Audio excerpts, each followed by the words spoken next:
Hey Trails Collective, Ian here for the weekly rundown of Northeast trail running for the week ending June 18th, 2021. Hopefully this finds you all doing well. Did something fun this past weekend. Got something on deck for the weekend ahead. So we'll get right into it. We'll cover just a couple plugs of something that, or some things that caught my eye in the media. We'll give you a few of the registrations open and about to cap out on the UltraSignUp Hotlist. A few of the FKTs from this past week. And then we'll get into some of the results, including voices from the trail and events from this past week, and close out with some of the events on deck for this weekend. So let's get into it. A couple points of media. This past week, actually I think it was like a week ago, Gunks Runner PainCave, they had two good back-to-back episodes. Individuals with Northeast Association and who go deep and are really just incredible athletes on. This past week was one with Max King. Many of you may know Max. Max is an incredible endurance athlete out of Bend, Oregon. It's where I lived prior to moving back to Ithaca in 2006. Max has some roots also in Ithaca. He's a Cornell grad. He was there a bit after me at Cornell when I was at IC, so we overlapped a bit and then lived in Bend at the same time. So it's been great to be connected with Max. He's an incredible individual. He's got Western States on deck, and hopefully that goes well for him. So I'll look forward to checking out that episode. And then what would have been last night, Tuesday the 15th, the Ridge Runners out of Ohio had Rachel Spalding on. Rachel is an incredible athlete out of Virginia, really just entering into the trail and ultra space the past couple years. Was a swimmer, I believe, in college, if I'm remembering right, but incredible individual. And I'm looking forward to taking in that episode from Ridge Runners, and you can find that on their site, on their Facebook page. All right, hot list. So some events that are registrations currently open and which are about to cap out. So if you're interested in these, now would be the time to get on them. Don't say we didn't tell you. One is the, actually there's two that just entered the warning track this week. One is the Taskinus Creek Marathon, slated for June 27th in Williamsburg, Virginia. It's hit the warning track at 90% full. Looks like it's a nice mix of terrain, and it appears to be the inaugural running. The Fat Sass Switchback Challenge, 6-hour running in Millburn, New Jersey, on July 10th, is on the warning track at 92% full. The Run-Amok 50K, which I've been announcing for weeks, is set for October 17th. It is up 6 points to being 98% full for the Sunday race. And at that jump this past week, that should cap by this weekend. So last call for the Run-Amok 50K in Vermont. And the Cacapon 12-hour challenge, slated for July 17th in Berkeley Springs, West Virginia, is 97% full. So I imagine that will also go here pretty shortly. Couple registrations opening this week. The Northridge Nightmare 6.66 miler running October 16th in McCandless, PA, opens June 18th. And TPK's Bad Decisions 30 hour in Andover on June 10th, 2022. They are getting ahead on it. Opens June 20th. All right, we had a few FKTs from this past week. Seems like some of these have settled down a bit with events running again, but I'm also aware of at least a couple teammates who have set FKTs in the past couple weeks that just don't report into fastest known times, or I'm just not seeing them there. So Massachusetts, Wouter Hoogkamer. That is a fantastic name, Wouter, if I'm pronouncing that right, which I'm probably not. 7 hours, 28 minutes for the 55-mile circumquabin. This lowers the prior supported male mark by nearly 90 minutes. The prior mark was set by Wouter and Dan Grip. Dan, also a phenomenal athlete, just won my Cayuga Trails 50 a couple weekends ago. But clearly, Wouter untethered himself from his wingman Dan, who is no doubt dragging him down. So nice work, Wouter, cutting the cord and shaving a solid amount of time off that mark. In Maine, Brendan Gilpatrick, 4 hours, 2 minutes for the 16-mile and no doubt beautiful Acadia Traverse. With 6,350 feet of gain, it's no doubt a solid effort out there, and it looks really remarkable. This lowered Timothy Locke's prior mark by 24 minutes, one of the biggest pickups on this route since it was first set in 2017. So nice work, Brendan. And in New York, another name which I will not get right here, my apologies, Wakainai 5 hours, 14 minutes for the 3 big peaks in Hudson Highlands. This route somewhat follows myself and my co-RD Ben, our inaugural Breakneck Point Marathon route, leaving out the Fishkill Ridge add-on. With 6,100 feet of gain and technical stretches and pitches, it's burly, and also it's really a beautiful stretch that they have for this FKT configuration, which is basically a lollipop. Results and voices from this past week. One that we announced this past week ago was the Cut 112, a pretty awesome fat-ass style at the moment event, may become more formalized. Event that runs 112 miles from the northern border of Connecticut through to the southern border along the water or the coast. One who just couldn't get the clip in time last week was Brian Vanderheiden of Steep Endurance. He puts on some wonderful events through Steep Endurance in the Connecticut, in the state of Connecticut. Check those out. But he was one of the finishers, and here is a clip from Brian from the Cut 112. Hey everybody, this is Brian Vanderheiden from Steep Endurance. When I'm not directing races, I like to partake in some of the more difficult events in the Northeast. Just over a week ago, one such event took place, the Cut 112, or the Connecticut Ultra Traverse. It's a 112-mile race starting at the Massachusetts-Connecticut border, with 90% of the event taking place on trails, and not just the smooth kind, with the finish at the Long Island Sound in Guilford. The vast majority of the course is on the kind of jagged, rooty, rocky, single track kind of trails that we have here in Connecticut. Now, we don't have super long climbs here in Connecticut, but the course is a string of, super relentless technical ups and downs, with somewhere between probably 16 and 18,000 feet of climbing. The course is absolutely stunning in spots as you crest up to the top of these ridge lines at least 10 to 12 times during the race. Even the night was amazing with the fog settling in the valley below. Some great photos. The race is the brainchild of an ultra running friend of mine, Art Byram, who conceived this idea about 4 or 5 years ago. Art is also the host of the Culture Trail Running podcast. The course has only 3 trails, the Metacomet, the Mattabesit, and the Monunketuk. They're blue blaze too, which makes it easy, for the most part, to follow the course. They only let 20 people in each year for this race. You have to be vetted to secure a spot.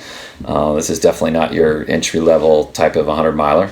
I'd certainly put this course up there with some of the tougher ones on the East Coast, such as Eastern States 100 in Pennsylvania and the Macedon 100 in Virginia.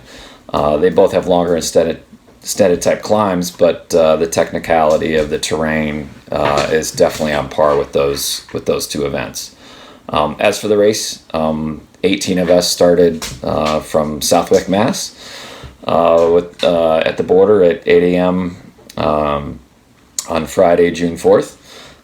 Cole Crosby from Rhode Island was clearly the class of the field, going in with a strong resume of road and trail from 50K to 100K distances. He went off the front pretty much right away, and by 15 miles he already had a 20-minute lead on the pack, including myself. It was super humid that day, close to 70 degrees at the start.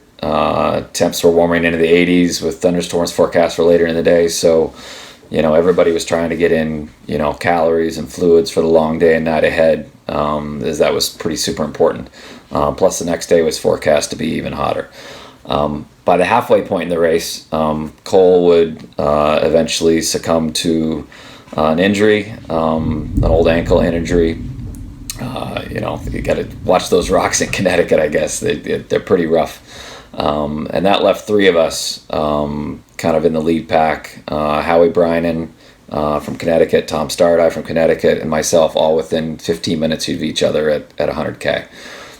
Howie would eventually overtake me and finish in 28:54, with Tom closing fast in 29:16. Huge props to the 2 of them for finishing super strong. It was even Tom's first 100-miler, and it was his birthday. I rounded out the podium in 30:25, and all 3 of us were under the previous course record of 31:16.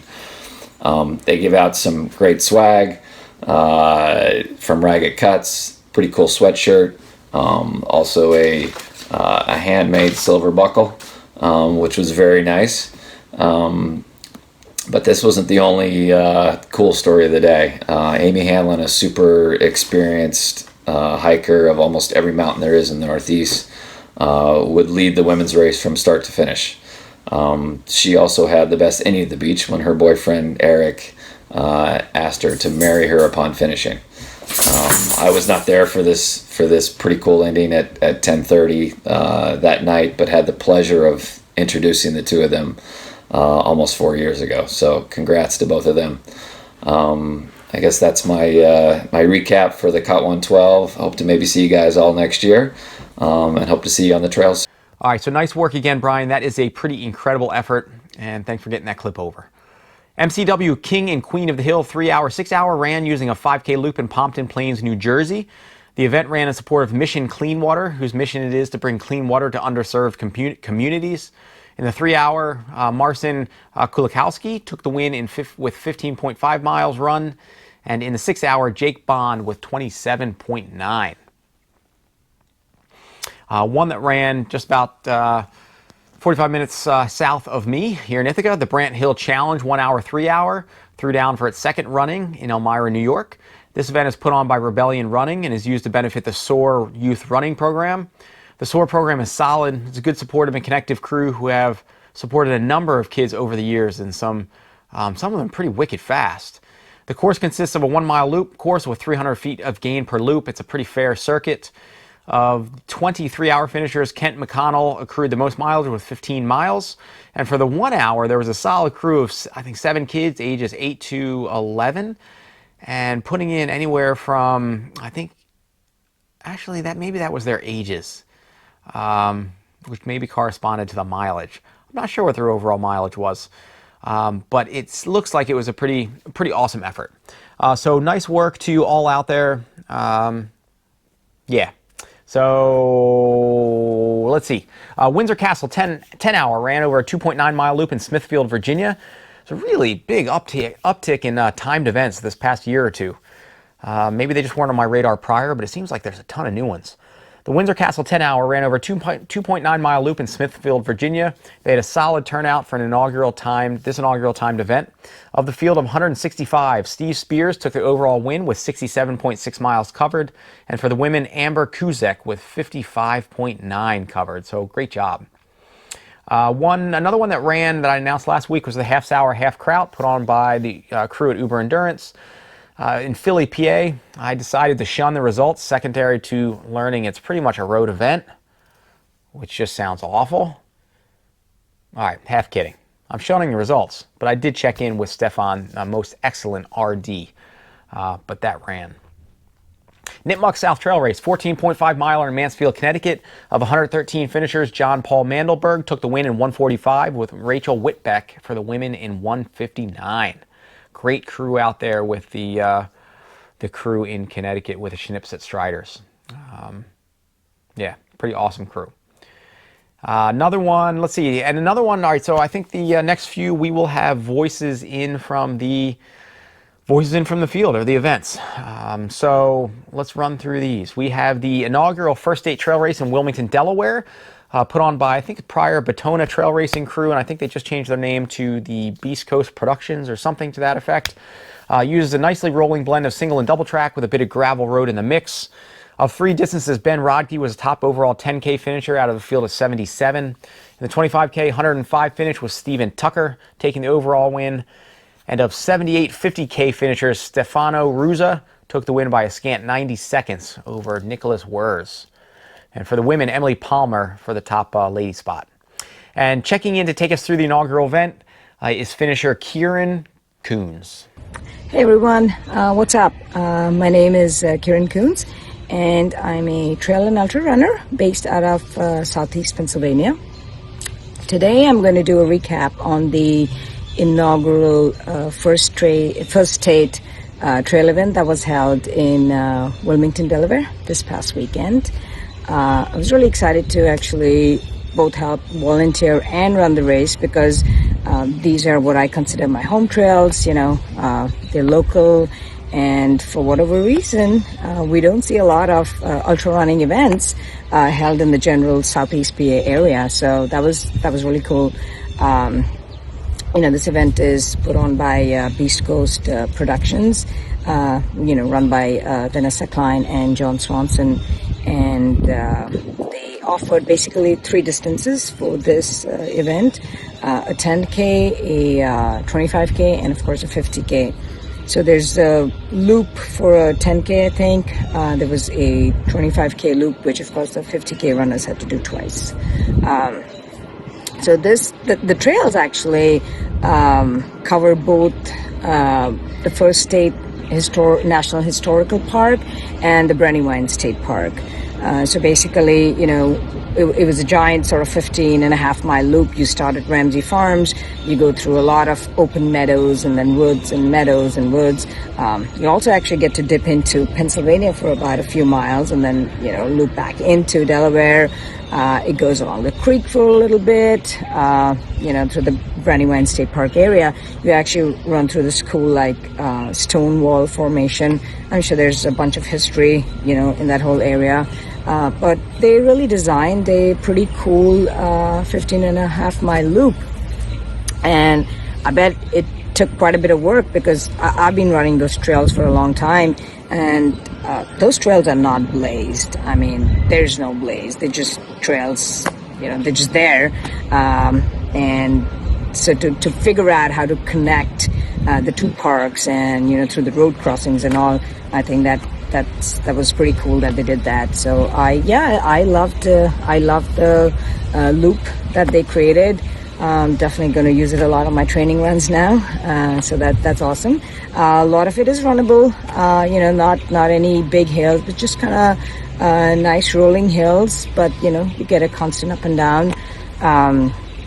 So if you want to run fast, it's great. It's a great for first-time 50K runners or trail runners. I met a lot of runners on the course, the 50K course who were running it, and this was their first one. So I thought that was pretty cool. They had, it was actually a hot and humid day, but they had lots of fruit and ice at the aid stations. So that was a lifesaver. I know one of the aid stations, run by the South Central PA Trail Sisters, they had these wipes, disposable wipes. They actually put them in cold water, cold ice, that I used, I think around 2 p.m. to kind of wipe off, and that felt so good. So overall, I think it was a great, fun event, a really cool race vibe too. For me, my race, I was really using it as a long training run, or as one of my friends said, a supported long training run. So it was good to get some heat training in. I had a blast, and then of course, just in 15 minutes, I was home. So that doesn't happen very often in the area. So definitely, if you're looking to check out something in the Wilmington / Chatsford area in Southeast PA, this is definitely a very cool event. As far as racing for the rest of the year, for me, I was actually really using it as a nice training run. I have a couple of upcoming races. I'm going to be doing the 50-miler at Black Hills, the Black Hills 150-miler, I guess. And then I'm training for Pine to Palm 100 in Oregon. So, I'll be hitting up the Brandywine area quite a bit for summer training runs. And hope you all have a good day. Cheers. So great job, Kiran, and thank you for that clip. Another one that ran was one of the oldest in our region. I believe, if I'm or at least remembering right at the moment, bested only by JFK, maybe. I think Escarpment may be close, but I think it's the second oldest continuously running event in the U.S., I believe. At least my buddy mentioned that. But it is Laurel Highlands. It is a beautiful event down in southwestern Pennsylvania. And it was under new direction this year by the crew at Red Point Productions. And this week, to take us through, we've got a few clips. This first one from friend Ashley Gresock. Cue us in. Hey Trails Collective, it's Ashley. I'm going to chat with you about the Laurel Highlands Ultra, which happened this past weekend. It's a pretty cool race. There are two distances. There's a 70.5 miler and also a 50K. I did the 70.5 miler, which is the entire Laurel Highlands hiking trail. It's a point-to-point, which starts in Ohio, Pennsylvania, and finishes in Seward, Pennsylvania, which is just outside of Johnstown. The race is pretty cool because it is a point-to-point. I think that it really is part of what drew me to signing up for this race. Also, I am originally from Pennsylvania. I'm about an hour from the finish line of this race is where I grew up, and there's something about the trails in Pennsylvania that sort of speak to me on a different level, where they just smell like home, they feel like home, the fog is there, there's higher humidity down there. I'm used to them. It feels like home. And that's what trail running is, coming home, right? The beginning of the trail starts with some pretty steep climbs. After you get through the first 8 miles, the rest of it is pretty rolling hills, and that was really nice to sort of tackle those in the beginning, and then just know the rest of them are not as steep and also not as long.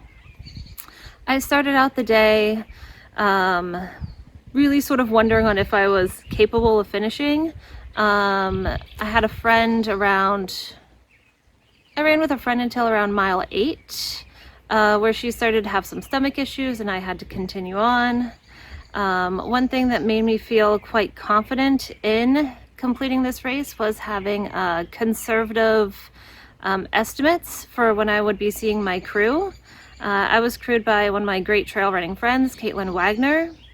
I was really excited to see her at every aid station, and I was rolling into each aid station about a half hour to an hour ahead of my projected time.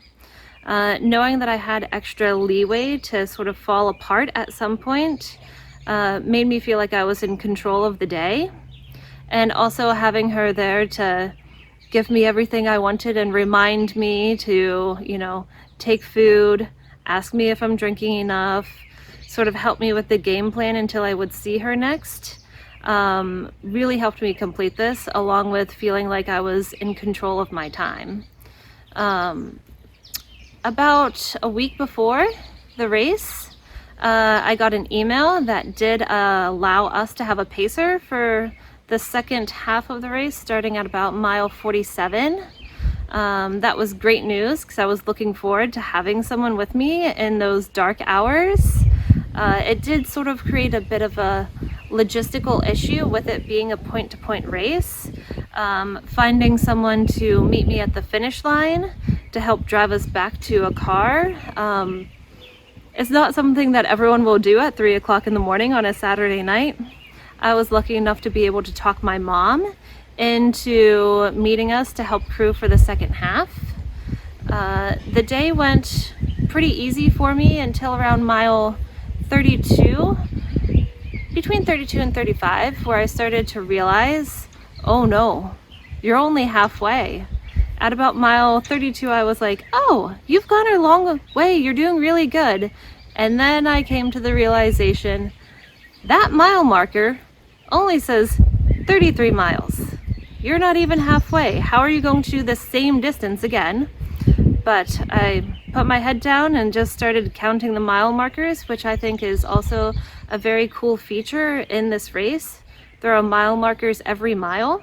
Some of them seem to defy the laws of physics. Some of them are a mile long. Some of them are shorter than a mile. Some of them may have also been 5 miles long.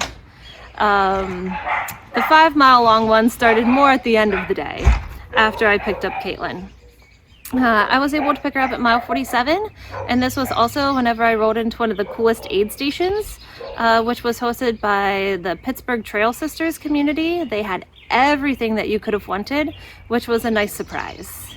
Also, right before I got to this aid station, I met a gentleman who I believe is a local trail legend. His name was Clint. He had completed the race about, what was it? This was his 10th time running it, and he DNF'd it 2 times. So at that point, he had completed the race 8 times. I saw him around my low point at mile 35, and he said, if you can make it to 47 at this pace, there's no question in my mind that you can finish. At that point, he gave me hope, and that's what trail running community is about. You know that everyone there is going to help you succeed and want nothing more than to see you cross that finish line. I was lucky enough to have hope from Clint, help from Caitlin and my mom, and all the aid stations and volunteers out there, and it allowed me to cross the finish line and receive one of these, which is also exactly what the trail markers look like. I became very obsessed with counting those down towards the end of it. So whenever you cross the line, they give you a mile marker of 70. I would definitely recommend this to anyone looking for some longer distance races. It's a good one to start with. Coming up next, I have the Virtual Crest 100-mile relay, which I'm doing with a group of friends. Hopefully it will be more like a party and less like a sufferfest. And then following that, I have on the calendar the Rim to River 100-miler in West Virginia in November. The idea of running an additional 30 miles after the 70 miles that I just completed, I'm finding a bit hard to stomach and wrap my head around, but hopefully I'll be lucky enough to cross the finish line there. Thanks for your time. Happy trails. So great job, Ashley. It was awesome to see some of the photos, and nice work. And another one from a friend, met online, connected with him also out at World's End a couple weekends ago. Aaron Watkins, take us or cue us in on your day. Hello, I'm Aaron Watkins. I live in Morgantown, West Virginia. I want to talk to you guys a little bit about the Laurel Highlands Trail Ultra that had its 42nd running this past weekend.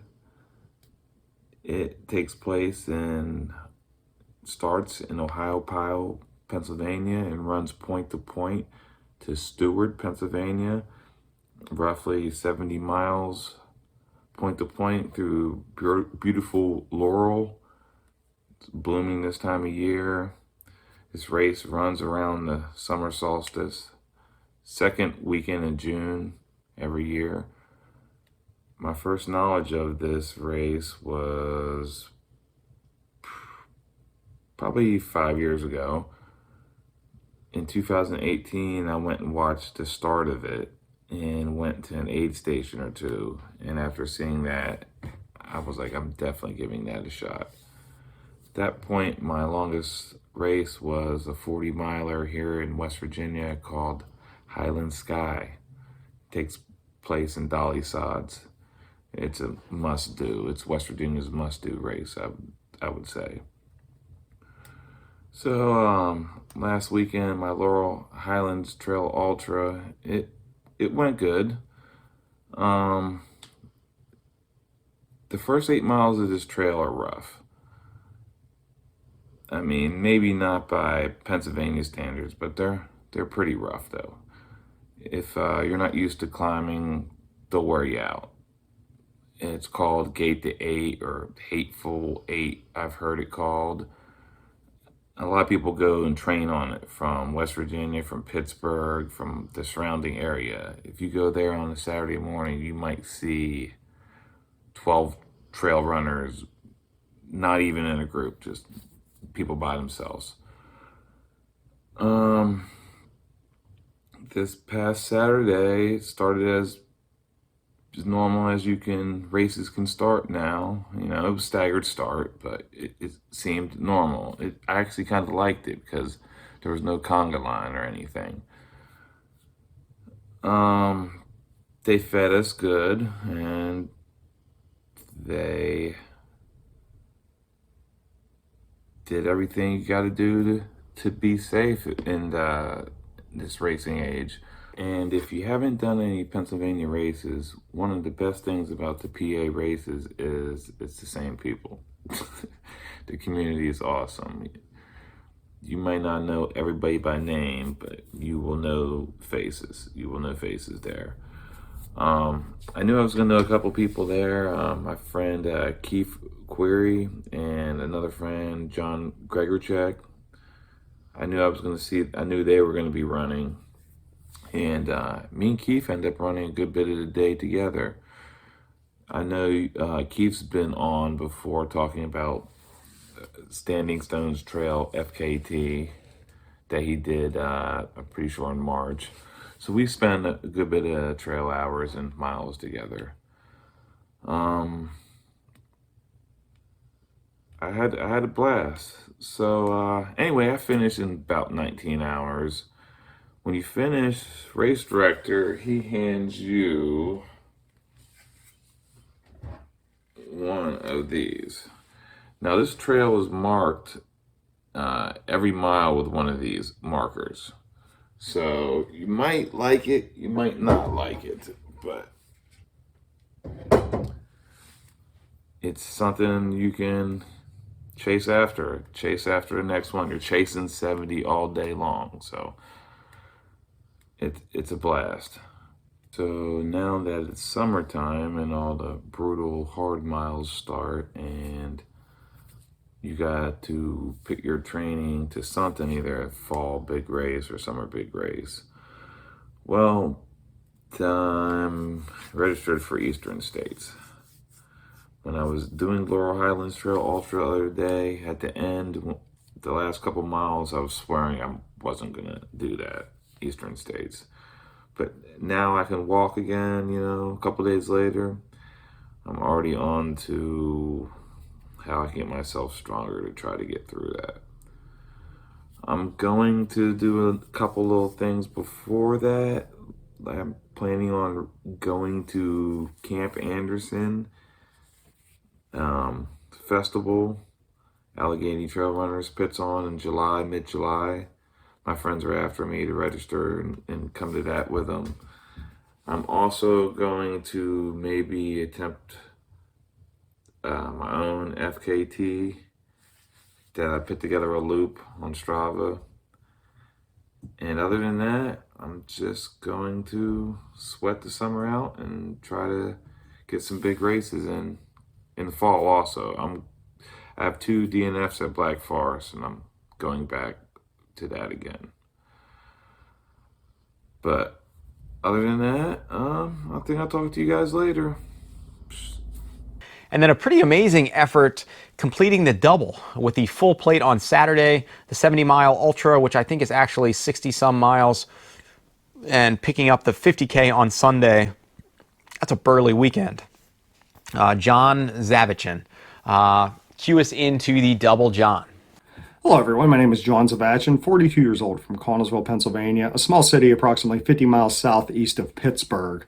Quick background on myself. I started running in 2014 using the Couch to 5K program after being about 100 pounds heavier than I am today. And at one point I was about a 2-pack a day smoker. Got tired of feeling like garbage. My wife had turned me on to the Couch to 5K program. Followed that turned into a 10K, which turned into a 10-miler. The following year, I ran my first marathon, and that was 2015. Since then, I've ran 10 marathons and now 12 ultras. This past weekend, I had the opportunity to run the Laurel Highland Ultra races. Up until last year, the 2 races were run on the same day. So there's the full course 70-mile race on the Laurel Highlands hiking trail from Ohio, Pennsylvania to near Johnstown, Pennsylvania, north of Johnstown, Pennsylvania. They also have a 50K option, also starts in Ohio and ends after 50K. Last year, due to COVID, they had split the races into 2, one on Saturday, one on Sunday. My wife and I were originally signed up last year for the 50K. We had to defer because they moved the race to September, and it conflicted with our kids' soccer schedules, so we deferred to 2021. When the registration for 2021 opened, I jokingly said to my wife, I should run the 70-miler, then run the 50K with you the next day, and she said, go for it. At first I thought it was crazy, but it was intriguing to try to pull it off. So printed out my registration, old school registration with Laurel Highlands Ultra. You print it out, send your check in. Hope you get it before everybody else. There's no lottery. It's first come, first serve. A very old school feel to the race. Sent my registration in, got accepted. Fast forward to last weekend at 5:50 a.m. on Saturday, I was towing the line for the 70-mile race. Training was good going in. I'm fortunate in the fact that the way the trail lays compared to my residence, I'm no more than an hour and 10 minutes from any trailhead. So a lot of my training, a lot of my mileage was done on the race course. There was one section that I didn't get to in training in the spring, but I'd run the race 2 other times, so I was familiar enough with it. I was comfortable with the course. First half of the race went very well. It was kind of uneventful. It was humid, it was Pennsylvania humidity in June, but the temperature was manageable, and it didn't rain or anything like that. Ran strong till about mile 40. Got down a little bit, kind of slowed up, and some of the aches and pains were starting to set in. Made it to an aid station at 46 though, where my wife was crewing me. And the volunteers and the crews are top notch at this race. The runners, it's a top notch race. But due to COVID restrictions, we didn't know what the food would be like at the aid stations going in. So I was fueling on grilled cheese and soup most of the day, and shotgunning ginger ales and cokes, and so I never really hit a true low point in the race. Felt strong throughout. My wife was fantastic crewing. She had everything ready whenever I go in, so saved a lot of time in aid stations. The aid station volunteers, anything you needed, they took care of. So finished the 70-mile race. Probably it was the strongest I felt in my 3 finishes, and I ran my personal best by about 15 minutes. So I felt really good going into Sunday. My motivation Sunday was simple. It was to get my wife to complete her first 50K. She had signed up 1 year, got injured, wasn't able to run it. Then we had to defer last year. So she really wanted this race. I really wanted her to finish, and I was running with her. I was hoping to help her, but really, I think it was more the other way around. She ran such a strong race, such a smart race. She didn't really need me. We had some hydration issues, mile 11. I was starting to deteriorate a little bit, halfway through or so. The soreness was kicking in and the fatigue. I didn't sleep well the night before. I was able to come home between the races, where we live about an hour and 10 minutes from the finish line. So I was able to come home, get some sleep, but after a long race, you don't sleep well. And then to wake back up on about 4 hours of sleep, by about mile 15 or so, I was starting to feel it as having some foot issues or whatnot. But all in all, we had some hydration issues early in the race. We got those taken care of. When she made it to the last aid station at 26, I knew she had it. She ran so strong, and she kept me going. The way the 50K ends, you end in a parking lot and you do what we like to call a victory lap. So at the end, I was able to stop and watch her finish, and it was a great feeling. It was my first 50K. I know the victory lap, and I kind of had a good idea what she felt there. So I couldn't have been more proud of her in the race she ran. Jim, Vinny, Red Point Productions, fantastic job at the race. I highly recommend this race to anybody that wants to see the Laurel Highlands of southwestern Pennsylvania. Beautiful course, about 11,000 feet elevation gain, has its ups and downs, but it's again a well-marked course, very easy to follow. It's a great race. It's a challenging but great first 50K if you're looking to do that distance. Finally, upcoming, I have the Burning River 100, July 24th and 25th.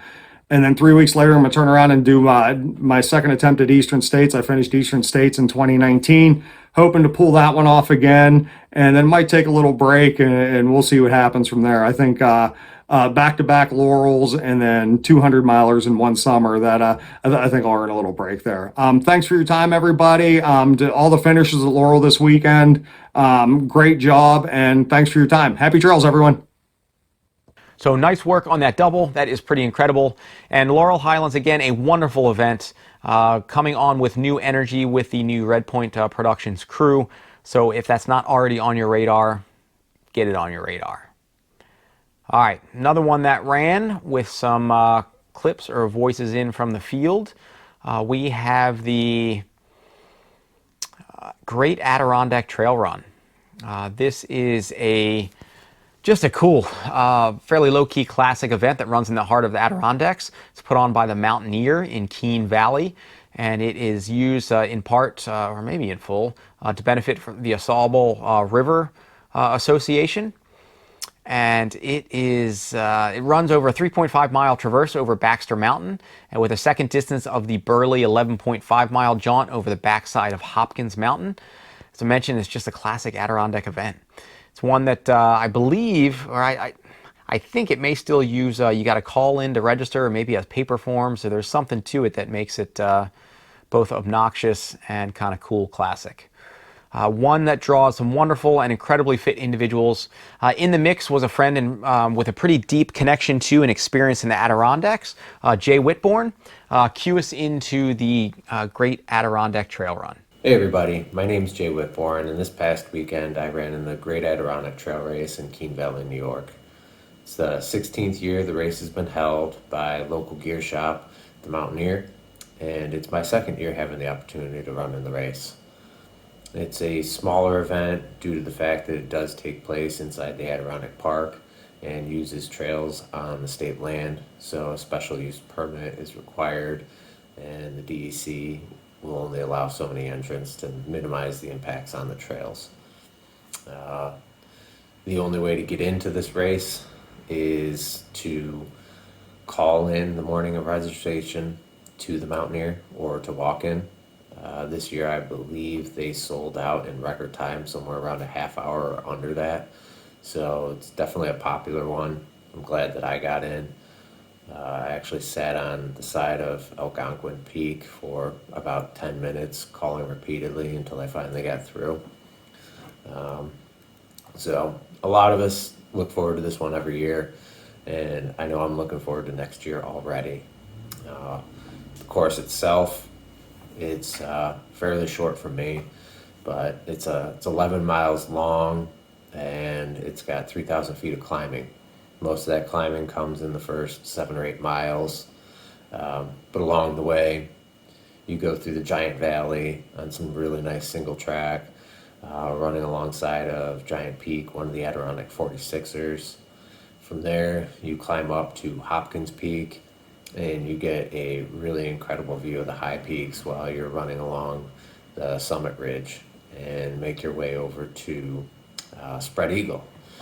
And from Spread Eagle, you pretty much are going to be running downhill until you get to the valley floor again. You run a little more trail on the way down to some gravel roads, and the gravel roads actually are on private property, which the landowners grant access to every year, thankfully, so that the race can continue.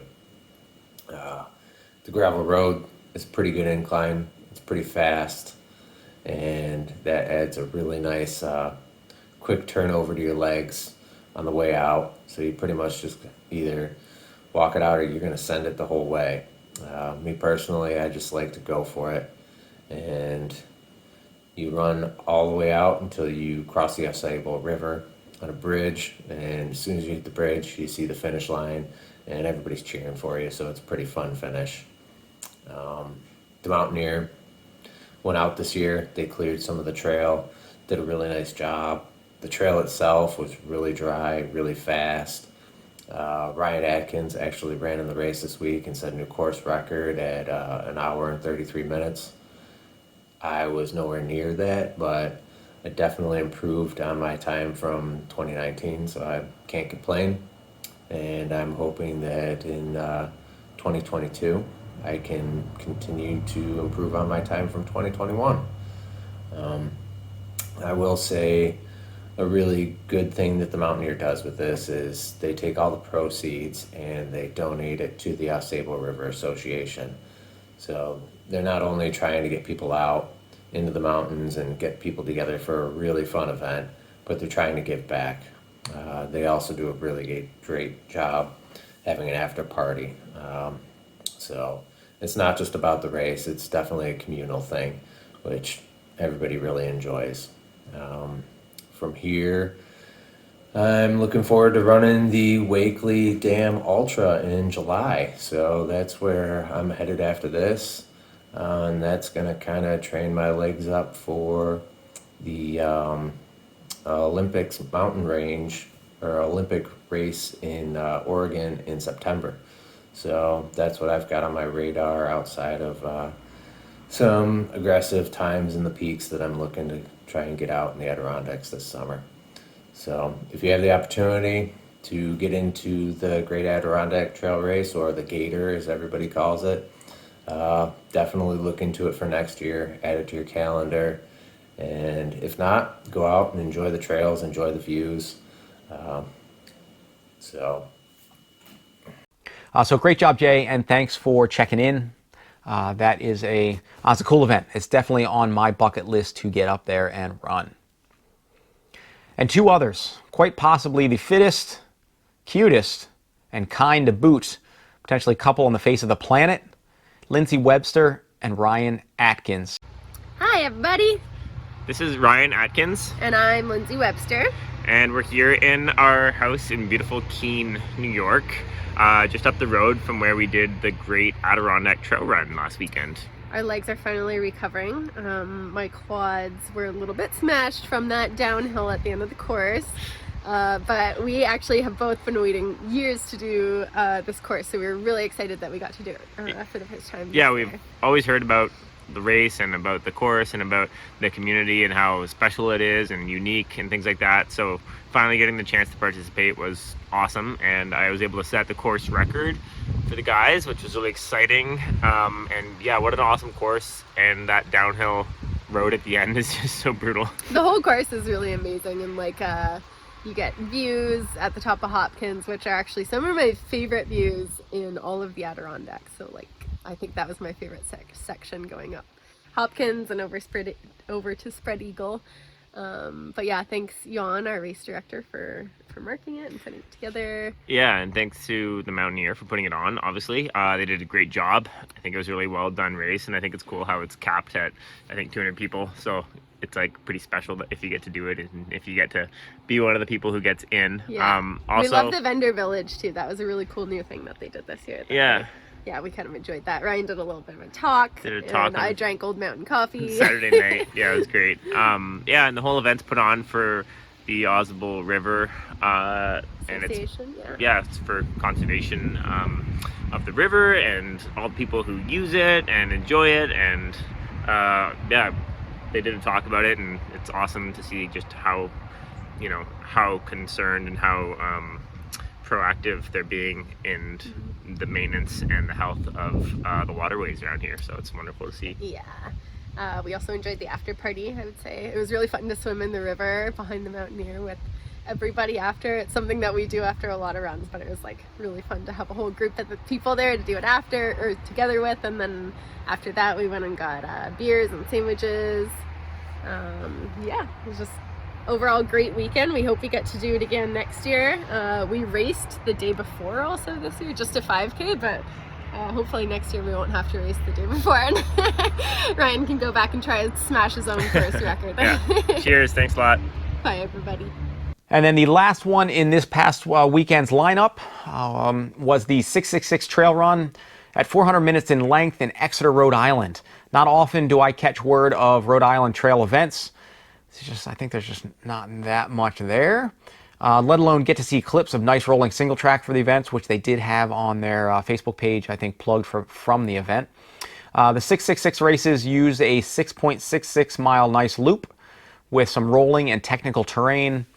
Entrants are given 400 minutes or 6.66 hours to complete as many loops as they can. Of 20 finishers, Ben Quatramoni, who I've announced a bit over this past year on the FKT front, took the overall win in 46.6 miles covered. And I was able to check in with Ben, who's here to cue us into the inaugural 666 trail race. Hey everyone, this is Ben Quatramoni, here to give a little recap for the 666 trail race that happened this past Saturday out in Arcadia Management Area in Western Rhode Island. It was a 6.66 mile looped course that was run on parts of the Arcadia Trail, the North-South Trail, and the 95 Trail. Super technical, your standard New England trail, a lot of rocks, a lot of roots, a lot of hills. And the goal was to see how many loops you could do in 6 hours and 40 minutes with your last lap having to start by 6 hours. So it's a really cool format, unlike anything I think that's been done in this area. It was put on by Liz Allen, who had an awesome event this past winter called the Border Patrol Challenge that encompassed a lot of trails between Rhode Island and Connecticut, and that was a great one as well. But I think what really drew me to this event was just the unique format for this area, and just the a good time to go have a great day in the woods, just running some technical single track with a little bit of dirt road and a whole lot of roots and water. Race started at 9 a.m. And you had until I guess 3 p.m. to get your laps done.